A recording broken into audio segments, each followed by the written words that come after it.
이 세상 살다 보면은 언제나 문제가 있습니다. 누구는 가난해서 먹고 살기 힘들다고 합니다. 누구는 건강의 문제로 어렵다고 합니다. 가지고 또 먹고 살만해지면 자녀가 문제랍니다. 남편이 배우자가 문제를 일으키고 속상하다고 합니다. 또 누구는 낙이 없다고 그래요. 그래서 문제를 피하기 위해 또는 즐거움을 찾아서 여러 가지의 눈을 돌립니다. 전에는 죽어라 이랬지만 이제는 적당히 즐기고 쉴 줄 알고 놀 줄 알아야 한다고 합니다. 그러면 문제가 사라지겠습니까? 문제는 항상 있습니다. 전에는 예수만 믿으면 이 세상의 모든 문제가 해결된다고 했습니다. 그렇게 믿어야 믿음 좋다고도 했고 인정받았습니다. 믿기지가 않아도 인정받기 위해서라면 아멘이라고 부르짖고 몸부림치며 믿고자 했습니다. 교회 오면은 예수 믿으면 모든 문제가 해결된다고 그랬어요. 그런데 문제는 그냥 문제였습니다. 당황스러운 것은 아무리 믿어도 믿는 자가 더하여지고 늘어나도 세상이 변하지는 않더라는 거예요. 아니요. 이제는 아예 교회가 타락했다고 합니다. 목사가 문제랍니다. 도대체 공부를 못해서 아는 게 적어서 세상의 문제가 풀리지 않는 걸까요? 인품이 되지 않아서 그렇습니까? 대통령 한번 생각해 보시고 장관을 한번 생각해 보세요. 좋은 가정 환경에서 성장하지 못했기 때문입니까? 맞는 말 같습니다. 아니, 어떻게 보면 맞습니다. 그래서 그것을 아는 우리가 지금 현재 우리 사회의 해묵은 부조리와 갈등, 문제 해결하고 있습니까? 교회를 돌아보십시오. 우리가 제자 훈련을 하지 않아서 교회가 시끄럽습니까? 성경 공부를 하지 않는 교회가 있어서 교회가 문제라고 손가락질을 받습니까? 예배 드리지 않아서 믿음이 없어서 어쩌면 저런 자가 교회에 있냐고 교회 안에서조차 싸우고 있습니까? 물론 싸워도 맞는 주장하시는 분도 계십니다. 그러나 거기에 해결책이 있지는 않습니다. 아무리 설명하고 설득해도 소용이 없다란 말이에요. 정말 전에는 예수 믿으면 다 해결된다고 그랬어요. 그래서 미국의 경우를 보면 교회가 부흥하고 성령의 바람이 불고 인구의 절반이 예수님을 믿게 되었을 때 결국 일어난 것은 남북 전쟁이었습니다. 서로가 자신이 옳다고 하나님께서 자신의 편에 서 계시다고 하나님의 뜻이 자기와 함께 한다고 상대방을 헐뜯는 정도를 넘어서 상대방에게 총뿌리를 겨누고 서로 죽였습니다. 세상을 냉정히 판단하지 못하고 바른 정책과 대안이 없어서 그랬다고 했습니다. 교회마다 믿는 자나 아닌 자나 이제는 모두가 교회를 욕합니다. 심지어 하나님 향해서 삿대질까지 하고 비웃습니다. 자기만큼 모른다고 합니다. 그러나 몰라서 그렇습니까? 여러분들이 배울 만큼 못 배우셔서 그렇습니까? 가진 것이 없어서 그렇습니까? 무엇이 부족해서 그렇습니까? 이미 너무도 많이 압니다. 그것을 깨닫으라고 계속 욕하고 자기가 옳다고 설명하는 것이 필요한 때가 아니라는 말씀입니다. 문제는 이제 다시금 예수님 보아야 할 때예요. 다시 예수님만으로 인생의 문제와 사회와 교회의 고질적인 병들이 치유될 수 있다고 인정해야 합니다. 그렇게 믿는 것이 무엇입니까? 말로 하는 것이 아니라 믿음은 때로는 절벽에서 몸을 던지는 것처럼 용기와 모험의 길을 걷는 겁니다. 주님의 말씀에 순종하는 것이 믿음입니다. 여러분은 문제에 사로잡혀 살 것입니까? 믿음을 붙들고 사실 것입니까? 말로만 생각하고 맴돌 것입니까? 결단하실 것입니까? 그 결단은 십자가의 길을 가려는 각오입니다. 오늘 우리는 어떻게 신앙생활하고 있습니까? 많은 신자들이 평안하고 형통하기를 원합니다. 그래서 그렇게 되는 것이 하나님의 뜻이라고 합니다. 맞아요. 하지만 언제부터 우리가 하나님께서 우리가 쉬운 일만 하게 하시고 내가 하고 싶은 것만 하게 하시고 그래도 안전하고 편안한 삶을 살 수 있다고 믿기 시작했습니까? 언제부터 신실한 삶은 현상을 잘 유지하고 믿는 것이라고 생각하십니까? 언제부터 편안을 즐기는 인생이 주님을 위한 희생보다 더 큰 특권이요 축복이라 여겨졌습니까? 예수님께서는 우리를 걱정 없이 즐기는 인생이 되라고 십자가에서 죽으신 것이 아닙니다. 예수님께서는 우리도 십자가의 길을 걸으라고 십자가를 지셨습니다. 그래서 어떤 교회들은 그럽니다. 세상의 일푼터처럼 여기고 선교사가 되고 목사가 되어야 한다고 합니다. 그게 아니라면 교회에 나와서 교회에서 살아야 되고 교회 일만 하라고 합니다. 또 무리를 빚는 집단에서는 자신들과 활동과 모임에 세상 일정의 손해를 보면서 나와야지, 그리고 물질도 거기에 따라서 바쳐야지, 그래야 세상의 물질의 축복을 받을 수 있다라고 합니다. 마치 투자와 이윤의 관계입니다. 장사치가 물건을 사가지고 떼어다 팔아 이윤을 붙여 파는 것처럼 그렇게 설명하는 것이 하나님의 사랑이요 축복입니다. 또 그것을 감추기 위해서 영적이라고 강조하지만 그렇게 얘기하면 정직히 내 마음이 시원하십니까? 그럼에도 불구하고 진정한 신앙은 현상을 유지하고 걱정 없이 즐기는 축복이고 싶습니다. 그러나 진정한 신앙은 그것이 아니라 지옥의 문을 흔드는 역사를 일으켜야 합니다. 예수님께서는 십자가에서 죽으실 각오를 하고 계셨어요. 아예 돌아가시고 음부의 권세를 파하시고 부활하신 하나님이십니다. 하나님의 뜻을 이루려고 하는 사람은 안전한 인생길만 도모하는 게 아니에요. 때로는 위험한 길, 때로는 손해보는 길, 그 길이라도 십자가의 길이라면 따라야 합니다. 그리스도를 위해서 내 생명 버리는 것은 특별한 신앙이 아닙니다. 당연한 길이에요. 자기의 것을 그대로 움켜쥐고 아니 더 가지고 예수님 믿으려고 하니까 그런 사람들끼리만 모이게 됩니다. 교회를 떠나고 그런 사람들이 교회를 만들고 그래서 천년만년 살까요? 한국인의 평균 수명이 79세라고 합니다. 여성이 82세, 남성이 75세입니다. 하지만 건강 수명은 68.5세라고 합니다. 그러니 여기 계신 분들은 모두 복을 받으셨어요. 다 건강하시고 정정하시지 않습니까? 사실 우리는 지금 백수를 바라보고 있어요. 어쨌든 나와 있는 통계로 따지면 79세와 68세의 차이가 있어요. 결국 병 가지고 결국 장애를 가지고 노년기에 10년 이상은 투병 생활을 하다가 돌아가신다는 결론이에요.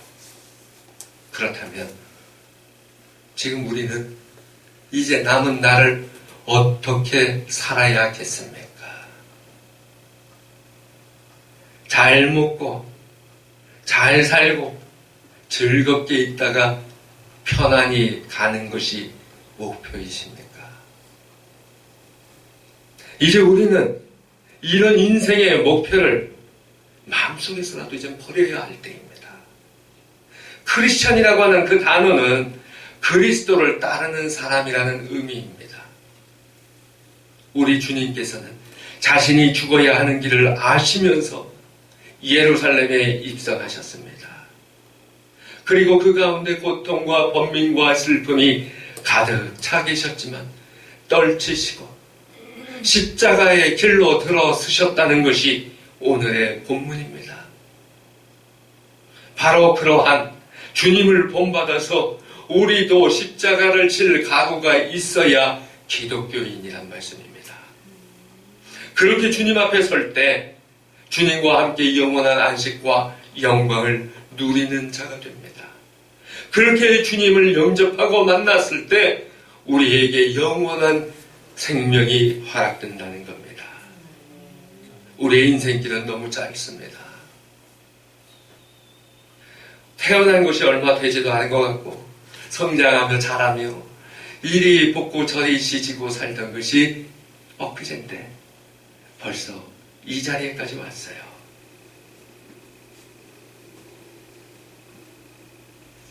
불현듯 다가서는 죽음의 인생이 우리의 인생입니다.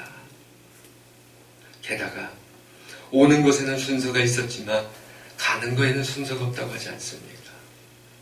십자가를 치는 결단은 그렇기 때문에 빠르면 빠를수록 우리의 인생에 참된 평안이 있게 됩니다. 내일 하겠지가 아니란 말씀이에요. 예수님께서는 바로 이 십자가의 각오로 사셨어요. 그래서 공생애를 사실 적에 인자가 온 것은 잃어버린 자를 찾아 구원하려 함이니라 라고 말씀하셨어요. 12살 적에 예수님께서 예루살렘 성전에 부모와 함께 올라갔다가 3일을 거기에 있는 선생님과 이야기하며 지내고 계셨어요. 뒤늦게 육신의 부모 요셉과 마리아가 예수님을 찾아서 다시 예루살렘에 왔습니다. 그리고 어린 예수님 나무랄 때 주님께서 뭐라고 하셨나요? 어찌하여 나를 찾으시나이까? 내가 내 아버지 집에 있어야 하는 줄 모르셨나이까? 이 말씀 다른 번역으로 보면 내가 내 아버지의 일을 해야 하는 줄을 알지 못하셨습니까? 이렇게 번역되고 있어요. 우리 주님께서는 어린 시절부터 이미 자신의 길이 무엇인지 아시고 준비하시고 걸으셨다는 거예요. 그 길이 주님의 평생의 사명이셨습니다. 이제 예수님께서 예루살렘으로 다시 돌아오셨을 때 제자들에게 인자가 이방인에게 넘겨져 희롱을 당하고 그들이 나를 죽일 것이나 3일 만에 부활하리라 예고하셨어요. 그 십자가는 각오와 결단이 없으면 결코 칠 수 없는 겁니다. 우리도 이제 주님을 위해 죽을 각오가 있어야 십자가의 길을 비로소 걸을 수 있습니다. 고난이 있을지라도 슬픔이 찾아올지라도 모든 것을 버려야 하는 그 길을 가려면 결단해야 합니다. 한편 그 십자가의 길을 가려면 동행자가 있어야 돼요. 37절 보니까 예수님께서는 각오하셨지만 고민과 슬픔으로 견딜 수 없는 심령이 되셨어요. 죽음을 앞에 놓고 그것도 죽지 않아도 얼마든지 자신이 살 길이 있는데도 불구하고 죽게 되었을 때 세상에 그러한 상황에서 흔들리지 않을 사람이 어디에 있겠습니까? 우리 주님께서는 사람의 몸을 입고 오셨기 때문에 우리와 똑같은 고통을 받으시고 우리와 똑같은 심정을 겪으셨어요. 우리말의 배치장도 맞들면 낫다고 합니다. 짐은 나누어질수록 가볍다고 합니다. 36절에서 주님께서는 제자 중에 다시 세 사람을 택하셔서 같이 기도하자고 하셨어요. 제자들의 연약함 모르시기 때문이 아닙니다. 아니, 제자 중에 자기를 팔자가 있음도 알고 계셨지만 제자들이 자신과 함께 있기를 원하셨어요. 그냥 옆에 있어만 주어도 그냥 함께 해주기만 해도 좋단 말이에요. 그 시간이 예수님께는 너무도 괴롭고 힘든 시간이었기 때문에 제자들이 그 예수님 곁에 있기만 해도 좋은 것이었어요. 아예 38절 보니까 죽겠으니 좀 함께 있어 깨어 있으라라고 하셨어요. 하지만 그들은 깨어 있지 못했습니다. 3번이나 예수님의 간청에 응답하지 못했습니다. 주님께서 지신 십자가는 그런 제자들마저 위에서 지신 십자가입니다. 이번 주 교회에서 기도하다 보니까 정말 우리 교회 좋은 분들이 너무나도 넘쳐나셔요. 함께 해주시니 어쩌다 한 번이라도 저에게 연락을 하시고 인사해 주시는 것이 얼마나 큰 위로와 힘이 되는지 모르겠어요. 그런데 제 핸드폰에 우리 교회분으로 저장된 분들이 이미 오래전에 50명이 넘어가요. 놀랍죠? 그것도 성인만 그래요. 하지만 주일날 남아서 우리가 함께 모여 예배드리는 분은 그 숫자가 맞지 않습니다. 다 한번 거쳐다 떠나시는 거예요. 개척교회 사람들이 오지 않는 세상입니다. 부담스럽다고 오지 않아요. 경제적으로나 교양으로나 모든 면에서 안정된 삶을 살고 있고 추구하는 사람들, 특히 이 지역 같은 지역에 계신 분들은 더욱더 그렇습니다. 아무리 조용히 다니려고 해도 목사님 시선을 피할 수 없다고 그래요. 그러니 모든 예배 빠지기 어려워서 싫습니다. 기도회마다 참석한 적이 없는데 잘 믿는 것처럼 보이려고 하니까 자신에게 한계가 오는 게 개척교회라는 거예요. 주중에는 좀 안 오고 싶은데 부담스럽다는 거예요. 아니 주일이라도 좀 가끔은 즐기러 나가고 싶고 그렇게 살아왔는데 개척교회는 아닌 것 같다 이 말씀입니다. 그러다 보니 아예 사람 없는 교회 나가서 앉아있는 것조차 부담스럽다고 그래요. 제가 아무리 그런 분들한테 조용히 신앙생활 하실 수 있도록 하겠다라고 해도 세상처럼 목사 믿지 못합니다. 또 그런 걸 믿어도 사회적인 체면상 자기가 그렇게 할 수 없다라고 합니다. 적당히 좀 선 좀 긋고 다니고 싶은데 그럴 수가 없다는 거예요. 여러분, 예수님의 십자가는요, 적당히 지다가 많은 길이 아니었습니다. 세상은 예수님보다 오히려 교회를 믿습니다. 내가 다닌 교회, 내가 오랫동안 출석한 그 교회, 부모님 세대부터 다닌 그 교회, 그래도 그건 좀 낫습니다. 큰 교회, 그래서 유명한 목사, 그래서 어떤 프로그램도 다 있고 소화해내줄 수 있는 교회, 내가 뭔 짓을 해도 다 묻혀서 지낼 수 있는 그런 교회, 그 교회를 원합니다. 분명 십자가를 함께 지고 가는 동역자가 있을 때 우리는 힘을 받습니다. 그러나 신앙을 빌미로 친교 모임이 되어가는 오늘날의 교회는 예수님이 아니라 사람을 믿는 것입니다. 예수님의 제자들은 주님의 십자가의 길에 동행자가 되지 못했어요. 40절을 보니까 한 시간도 이렇게 깨어 있을 수 없느냐, 한탄하시면서 물으셨어요.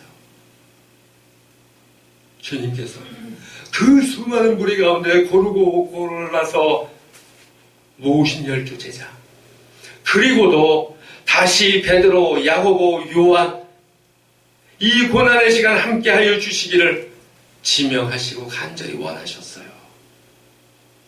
그래서 성경의 거명까지 된 그 누구보다 택함받은 이 세 사람 계속 찾습니다. 그들이 예수님과 함께 지낸 사람이 아니었기 때문에 그렇습니까? 누구보다 예수님을 모르는 자였기 때문입니까?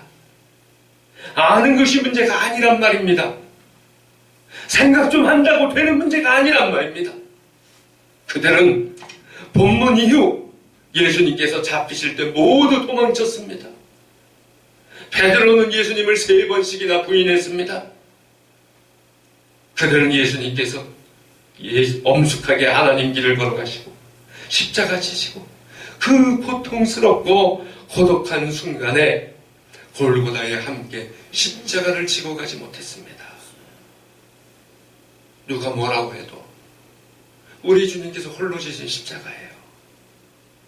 십자가를 지시기 위해서 피땀 흘리며 철저히 기도하시던 그 예수님 곁에는 깨어있는 자도 없었습니다. 이제 좀 깨어나십시오. 눈 좀 뜨십시오. 예수님 진정으로 만나지 못하고 그래서 십자가를 만나지 못한 그래서 헌신하지 않는 제자들 잠을 자고 있었다는 거예요. 결단하지 못하고 주님 바로 보지 못하는 사람은 신앙생활을 해도 지루한 교회 생활이 기다리고 있을 뿐이에요. 헌신한다고 하나님을 위해서 내가 이렇게 일한다고 자부하지 마십시오. 놀라운 주님의 사역에 여러분이 하실 수 있는 것 사실 아무것도 없어요. 할 필요도 없습니다. 오직 헌신할 때, 오직 결단하는 자에게, 오직 예수님 만나고 십자가를 만나는 자에게 허락되는 은혜일 뿐입니다. 어떤 변명, 어떤 핑계, 어떤 사유를 들고 합리적인 이성과 냉철한 판단과 분석과 이야기를 할지라도 헌신되지 못한 자에게는 역사가 일어나지 않습니다. 순종하지 못하는 자에게는 은혜가 임하지 않습니다. 누구에게도 주어지지 않는 귀한 자리에 참여할 수 없습니다. 우리나라 교회를 돌이켜보십시오. 어느 때가 황금기였습니까? 경제가 성장하던 때? 아닙니다. 인구가 이동을 많이 하던 때? 아닙니다. 헌신하고 순종할 때였습니다. 아브라함이 이삭을 바치라고 했을 때 묵묵히 순종함으로 역사가 임했습니다. 우리 하나님께서 우리가 헌신할 때에 하나님은 바로 우리에게 역사하시는 곳이 됩니다. 그런 의미에서 수많은 분들이 이곳을 스쳐 가셨어요. 모두가 뜻하지 않은 교회를 소개받았습니다. 그리고 계신 분들은 예수님을 진정 만나신 분들이에요. 십자가를 만난 분들이에요. 오지 못하고 피하신 분들한테는 죄송해요. 예, 하나님 만나지 못하신 분이에요. 많은 분들 전화번호 남아있어요. 그러나 저의 전화를 아예 수신 거부합니다. 그러나 사실 주님의 역사에 동참할 기회, 헌신하고 순종함으로 받을 은혜의 자리를 자신들이 거절하고 박찼다는 걸 깨닫지 못합니다. 여러 모양으로 여기를 아시는 분들이 계십니다. 그리고 그런 분들 가운데서 특별히 주님께서 초청하는 분들이 계십니다. 거절하고 아는 것은 많을지라도 아무리 일을 하고 자기가 잘 믿는다고 자부할지라도 주님의 사람이 아닙니다. 거기까지일 뿐입니다. 그렇게 하면 어떻게 해야 헌신으로 초대되고 받을 수 있겠습니까? 오직 기도할 때입니다. 예수님은 십자가를 목전에 두시고 기도하셨어요. 우리가 하나님 앞에 기도의 헌신을 드릴 때 하나님은 놀라운 일을 하십니다. 세상은 기도하는 자를 감당하지 못합니다. 우리가 이만큼 된 것 눈물로 기도했기 때문입니다. 우리의 부모가 밤을 새워 부르짖은 축복의 결과입니다. 그러나 이제는 기도하지 않습니다. 먹고 살만하다고 합니다. 여유 누리고 즐기고 살고 싶다고 합니다. 교회 나올 시간이 어디 있냐고 합니다. 교회 때문에 예배 때문에 귀찮다고 합니다. 거리가 멀다고 합니다. 세상이 먼저 보이고 육신의 굴레가 주는 한계가 커지는 것 기도하지 않기 때문입니다. 그때에 우리 주님께서는 기도하셨어요. 말로 형용할 수 없는 복잡하고 고통스러운 심정 가운데에서도 자신의 감정의 만족이 아니라 헌신의 길, 순종의 길을 찾으셨단 말입니다. 우리도 예수님을 만나서 내 뜻대로 마옵시고 아버지의 원대로 하시옵소서. 그런 기도가 나올 때까지 기도해야 합니다. 적당히 하나님 아시죠? 알아서 해주세요. 믿음 좋은 것 같은 것. 그러나 그것이 아니라 하나님 뜻대로 하나님 뜻이라면 그 십자가 내가 지겠습니다 라고 기도가 되어야 합니다. 귀찮은 건 나 몰라. 하나님께서 하시고 그냥 나는 여기 있으렵니다 하는 사람은 은혜는 거기까지뿐입니다. 그 문제 바로 내가 기도하라고 주어진 사명이라는 거예요. 그 문제 내가 십자가 지라고 주신 하나님의 선하신 뜻이라는 거예요. 고통의 문제가 아니에요. 내가 사는 문제입니다. 내 영이 죽고 사는 문제가 거기에 들려 있다는 거예요. 예수님과 함께하지 못한 제자들도 훗날 결국 십자가 만나고 부활하신 예수님 만나고 자신들도 주님의 길을 걸었습니다. 내가 잘난 것이 있어서 쓰시는 게 아니에요. 하나님께서는 내가 연약해도 일을 하십니다. 내가 할 수 있는 것 오직 무릎 꿇고 기도하는 겁니다. 그러지 못한 나를 회개해야 합니다. 힘들수록 어려울수록 주님처럼 기도함으로 순종해야 합니다. 그렇게 예수님께서 모든 고통과 고독과 슬픔 가운데서 우리 죄를 위하여 십자가를 지셨습니다. 그래서 우리가 버림받지 않고 영원토록 하나님의 자녀가 되는 권세를 받았습니다. 예수님 따르시기 바랍니다. 십자가를 따르는 길이 예수님을 따르는 것입니다. 내 인생의 길에서 만나는 문제 가운데 구체적인 십자가를 지는 것이 예수님을 만나는 길이요, 예수님을 따르는 길이요, 바로 그것이 내가 십자가의 길을 갈 각오의 길입니다. 오늘 나는 십자가의 길을 걸어갈 각오가 되어 있습니까? 찬송가에 그럽니다. 십자가를 질 수 있나 주가 몸으로 보실 때 죽기까지 따르오리 성도되다 하였다.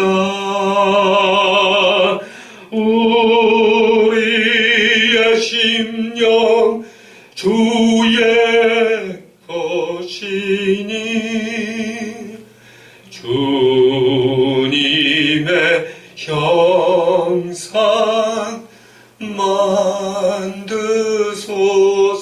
만드소서. 주 인도 따라 살아갈 동안 사랑과 충성을 같이 오리다. 사랑과 충성을 같이 오리다. 기도합니다.